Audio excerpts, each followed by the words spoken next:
नमस्कार मित्रांनो, आपण या व्हिडिओमध्ये ब्रिटिश आपलं भारत देश कसं सोडून गेले तर मित्रांनो याच्याबद्दल संपूर्ण माहिती आपण या व्हिडिओमध्ये बघणार आहोत। मित्रांनो, भारताला स्वातंत्र्य मिळाल्याचा दिवस 15 ऑगस्ट 1947 हा खूप ऐतिहासिक आणि भावनिक होता।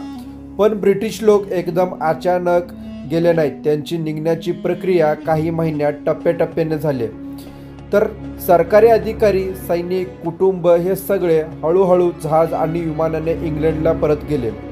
काही मोठे अधिकारी 1947च्या आधीपासूनच ते आपलं देश सोडून इंग्लंडला परत जात होते। मित्रांनो, तर आपलं भारत देशामध्ये फक्त 70,000 ते 1 लाख ब्रिटिश लोकांनी आपल्या 35 ते 40 कोटी तेव्हा लोकसंख्या होती, त्याच्यावरती फक्त 70,000 ते 1 लाख ब्रिटिशांनी आपल्यावरती राज्य केलं। मित्रांनो, आणि भारत देश सोडून जात असताना सुद्धा 70,000 ते 1 लाख ब्रिटिश लोक भारत देशामध्ये होते देश सोडून जात असताना। त्यामध्ये त्यांचे सैनिक, अधिकारी, व्यापारी आणि त्याचे कुटुंब सुद्धा होते। मित्रांनो, त्यांनी थोड्या लोकांवरती मोठं राज्य केलं, कारण प्रशासन, सैन्य आणि पोलिसात आपलेच भारतीय लोकच काम करत होते।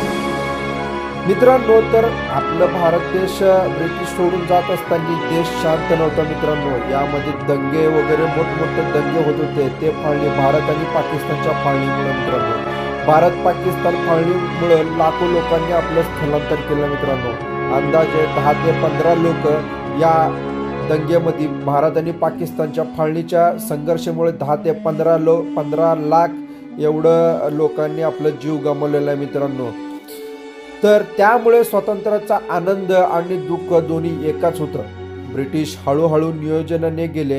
एकूण सुमारे 70,000 ते 1 लाख ब्रिटिश भारतामध्ये होते देश सोडून जात असताना। 15 ऑगस्ट 1947ला भारत स्वतंत्र झाला, पण त्या काळात फाळणीमुळे मोठा संघर्ष झाला होता। मित्रांनो, हे आपल्याला विसरता येणार नाही। चला तर मित्रांनो, धन्यवाद। आपल्या यूट्यूब चॅनलला तुम्ही काय जर सबस्क्राईब केलं नसेल तर सबस्क्राईब करून घ्या।